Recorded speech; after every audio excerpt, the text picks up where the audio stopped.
So welcome back to 650 Creations. Leo hapa hivi tuko na Ashur MCA mtarajiwa. Majengo Mwembe tayari. Kando yake ni Mvita 1. Mvita 1. Fauz Khali. So tell us more about you. My name is Fauz Khalid. I'm a businessman, human rights defender, I don't know, father, husband, and love of peace. And Ashur, tell us more about you. My name is Ashur. I'm a husband, a father, caring person, and that's all what I can say for now.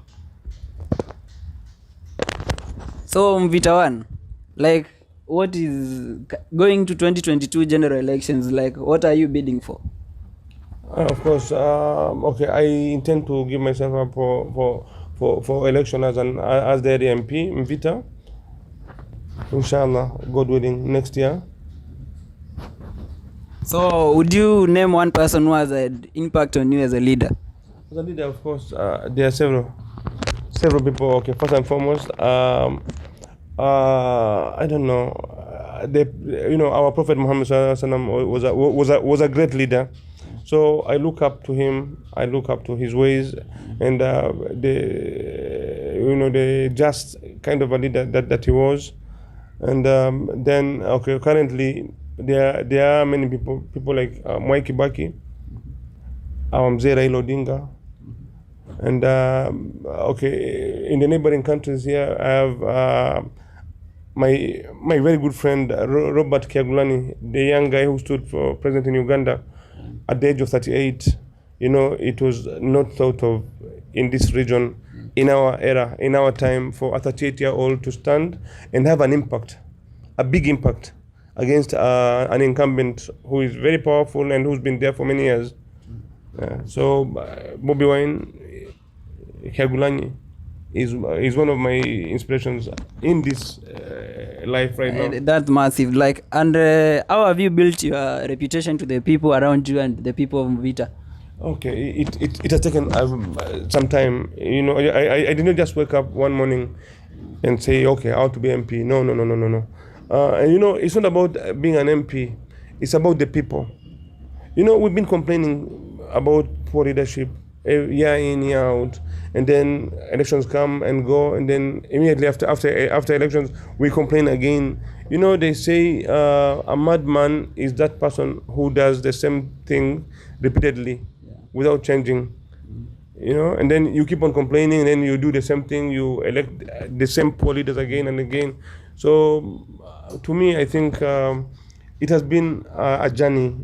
From the NAC time, I could see things going wrong, and then I got inspired by the problem that we are facing. So I said no. Like I said, our Prophet is my inspiration. We have this thing that we were told by the Prophet that if you think something wrong, you must stop it by the use of your hands, and if you can't, you have to use your mouth by talking, and if you can't, just hate it and leave it. True. So for me, I said, okay, why not? Let me try my hand at leadership. Then maybe we can try and change it from within the system. That's nice. Back to you, Ashur. Like, what keeps you up at night in regard to the residents of Majengo Mwembe tayari ward? Actually, many challenges are here at Majengo Mwembe tayari. I can mention one. It's about security. I think there is something we are coming up with it. The estate system, like Nairobi, it's because of the security, and drugs too. We need to move out drugs from our neighborhoods. I think that will be one of the good example to show to other wards if we can implement it in our ward, for them to do it same, to implement it to their wards too. Actually, there are many challenges which are keeping me awake at night, because around us I think we have a ghetto also here. So sometimes I wake up at night, I go to there, I see how they are. You see, because you cannot sleep in your house while it's raining. We are in rainy season, while other person there is sleeping kwa maji, unajua. Hiyo maji kija kwa ground hapo kwa hiyo ghetto, they can't sleep. So those are the kind of challenges I have, which I can't sleep at night. Thanks. And I saw recently that you initiated the construction of the cabro. Yeah. In around the ward. Like, is there an improvement that you could make on top of your leadership? Yeah, for sure. First of all, thanks for reminding me about the cabro. After we finished this cabro here, I think they came engineers from Kera, and we requested them to finish the other parts which have remained, so that there is a saying in our language in Swahili says mchezo kwa utuzwa. So you have to start home. Whichever the case is, you have to start home. So I'm trying home first, so that when I go outside of my home, what I have done to my people back home, so that they can accept me outside there too, which I believe they can, because if I've been getting requests from them, that means many things are coming ahead. Okay, you've heard from Ashur. Back to you, Mvita one. Like, what are your plans for the people of Mvita constituency? Okay. Compared to okay, so say, I'm sorry for comparing Mvita to Nyali, but okay, I think both MPs get the same amount in terms of CDF. But when you compare when you compare the development in terms of schools, our main problem here is mainly education, and the youth. When you move around, you'll find that we have a problem that is connected to another problem, and then it's like a cycle. Yeah, you'll find that due to the lack of quality education, the same students grow up lacking jobs, and then the joblessness creates insecurity. The insecurity, hampers tourism and trade within Mvita. So once we start with education, we get quality education, the manpower that will be building will be massive, and then they can depend on themselves. They can work. They can they can be employable anywhere in the country and outside the country, and the insecurity will automatically go away, and then it will boost trade. It will boost tourism. Because like tourism in Mvita was it was one of the backbones of the economy of Mvita. Like we like the historical sites in Old Town, and then we used to have the city tours in Mombasa, which are no longer there because they are not tourists. Why? Because of the insecurity, because of the joblessness that causes the insecurity. So we need to tackle one by one. We need to tackle one by one so that in the future, all these vices will be gone. So, and going into party nominations, first of all, are you an independent candidate, or which party will you be using bidding? We have a yet to be unveiled party. It's a new party led by young, vibrant leaders, and we will unveil it at the opportune time. Okay. Yeah, and inshallah, there'll be nominations. Yeah. And what gives you confidence amongst your rivals in terms of the seat for the Mvita constituency? Okay, it's my past as a human rights defender. It's my past as the defender, as one of the defenders of the economy of Mombasa. It is all documented. Through the group First Action and Haki Africa, we fought for the economic subjugation by the government led by the CS Macharia on the people of Mombasa, because they were trying to move all the cargo from Mombasa to Naivasha in Nairobi, when they knew well that transport was like the backbone of the economy of Mombasa. So we fought it, and we went to parliament. We had demos week in, week out for 16 weeks consecutively, Like every week, we used to have a demo. Every week, every Monday, the Black Monday demos, we fought. And then through my platform on Twitter and online, we advocated for the economy of Mombasa successfully, partly successfully, because we had nobody but ourselves.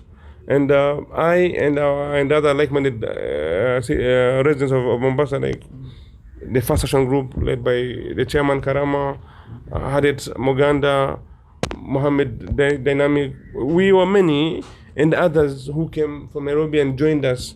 And at least, okay, the government had to back down, and cargo was let to be cleared in Mombasa. 30% of the cargo, then the 70 is what went to Naivasha and Nairobi, giving our transporters, some work to do, because people were redundant, and companies had, parked their trucks, which was a loss. Yeah. To not just them, but the trickle down effect on the economy of Mombasa from the transport sector is massive. You can find that Mama Mboga in Changamwe, Boda Bodas, all depend on the tracking business, which was being killed by the Ministry of Transport. So we fought that, and thank God they listened to our cries. We even met the former Prime Minister, whom we asked to talk to the government, and I believe he talked to the president, and 30% of the cargo that comes to Mombasa was led to be cleared in Mombasa, and now at least you can see the town is more vibrant. So with that, I think my opponents don't have anything to brag about. I'm not that I'm bragging, yeah. But I have every right to brag. True. About that, because we fought. Okay. So back to you, Ashur, we understand that you'll be bidding for the position of an MCA through the UDA party. Sure. Are you not taking it as a challenge, putting to consideration that the coastal area is believed to be a bedroom for a certain party? Actually, machungwa imeoza. So watu waliamua badilishe fruits, waende kwa banana. Unaona? I think everything iko na time yake. There is a time for everything, unaona? When times comes for a certain thing, everyone will go for it. But when that thing expires, everyone will just leave it. So to me, I can't say that it's very early or what, no, but I've decided I'm an UDA person, hustler nation, and it's all because of hustlers. Because Hustler wa Kimanga, you can call me Hustler wa Kimanga. I would like to define this Hustler wa Kimanga. Thanks for reminding me that. Actually, this Hustler wa Kimanga, most people wanna say, oh, wewe unajiita Hustler wa Kiarabu, sijui nini. No, it doesn't mean that at all. I need you guys to get it. It doesn't mean that at all. Hustler wa Kimanga, it means that me as an hustler, people used to call me Manga since in my primary school. Kutoka nikiwa primary wananiita Manga, Mwarabu. So I took that name and the hustler thing because I've been hustling throughout my life. I have been hustling. I'm the first one in my family. Yeah. And you can believe that I took care of my brothers and sisters. Yeah. And now I have a wife with 3 kids. So I came from far. So I'll do UDA. For me, I'll go for UDA. Okay, that's nice. I love your confidence. And what are your plans for the people of Majengo, Mwembe, tayari? Many things are there. First, I'll just talk on one which I think Fauz, maybe you'll agree with me. Actually, tumesema education, it's more important. Education is the key. That's true, but there is talent. Kuna talent vijana wako nazo, hatuwezi kusema shule hawashiki, because lazima wasome bado. But lazima pia to grow hizo talent zao. So one of the plan is, ile katika kila ward, tuko na government schools more than 3, right? Tuko na more than 3, right? So Fauz, if we say Majengo Mwembe tayari ward, we take 3 government schools, tuweke talent yenye tunajua. Hii talent, hii school ni ya football. For example, Mvita Primary, ama Mvita High School, ni ya football. There is Makupa, ni ya rugby. There is this one, ni ya drama. So from those school tunajua Majengo area ama Mvita Constituency, kuna skuli 5 ni za talent na wanasoma. So watoto watakuwa wana grow na talent yao inakuzwa na masomo vile vile inakuzwa. So kuna ule kijana mwenye haelewi shule but talent ako vizuri, talent itakuwa ina grow. Tusiue talent at because of education is the key. Yes, because education is the key for sure. That is, education is the key. Lakini kama ule mwenye ashiki tutafanya aje? Hatuwezi kata mkono. Waswahili wanasema mtoto akinyea mkono au kati unaosha, maisha iendelee. So lazima ufind a solution. Ndio pale unafunga napkin, unafunga pampers, unafunga leso, unafunga anything. It's just to find a solution to save that situation. So the only solution we have is to grow talents zetu na to grow masomo. Now how to grow my talent zetu, it's like I said, we can pick those schools to choose. Hii school ni ya talent ya football, hii school ni ya talent ya rugby, and that's on, so on and so on. And I think we will grow. Like good example I can give, Olympic. We had 4 gold medals, 4 silvers, and 2 bronze. So what if we have those kind of schools of talents? I think we'll have all the medals from the Olympics. Because if you can get 10, we are number 2. From USA 26, Kenya 10 medals. USA 26 medals, Kenya 10 medals. So I think if we use such a structure, tuta grow. And many things in Majengo they should expect, we will do them. Inshallah, to see Majengo Mwembe tayari prospering, to give an example to other wards to prosper too. Thank you. So, and lastly, like what's the one message that you'd love to send to your rivals? Ni kugumu kunche wajipange. Cause tumejipanga. Sasa kama wao pia wajipange, cause lazima mwisho wa siku mshindi apatikane. Na mshindi haizi patikana kama hujafanya kazi. Kwa hivyo ni ufanye kazi, ujitume sahi. One thing I'd like to mention here ama to note out actually for all of us, it's usingoje ikukujie. Itafute. Unaona, cause ukingoje ikukujie haitawaifika. So itafute ndo tupatane hapo kwa debe. Wananchi watachagua mwisho. So ni kugumu kunje. Wajaribu venye wataweza, but si tuko kwa ground na tunangangana nao kabisa. So back to Mvita one, like now what's the one message that you love to send to your rivals? To my rivals, okay, all I have to say is that siasa si chuki, siasa ni sera. Like okay, there's an elder who used to stand for MP here many years ago. That was his okay, and you know, back then I was a young man, and the old man okay, coincidentally is the father to my rival Machele. They let him there. May Allah keep him in Jannah. The old man used to say siasa si chuki ni sera, and I would like to just tell my opponents, including my brother Machele, that siasa si chuki ni sera, and we are one, we are brothers, and there's life after politics. Sure. We don't need to be enemies. We can always be brothers and friends, and yeah, let the people decide, and whoever wins, we will support that person. Sure. If I win, kindly join me. We build Mvita together. Sure. And inshallah, if you beat me also, I will join you. I will not fight you. That's it. Okay, you've just heard from Mvita 1 and MC Ashur. And from us, 650news.co.ke, 650 creations on YouTube. All we do is wish God all the best come 2022.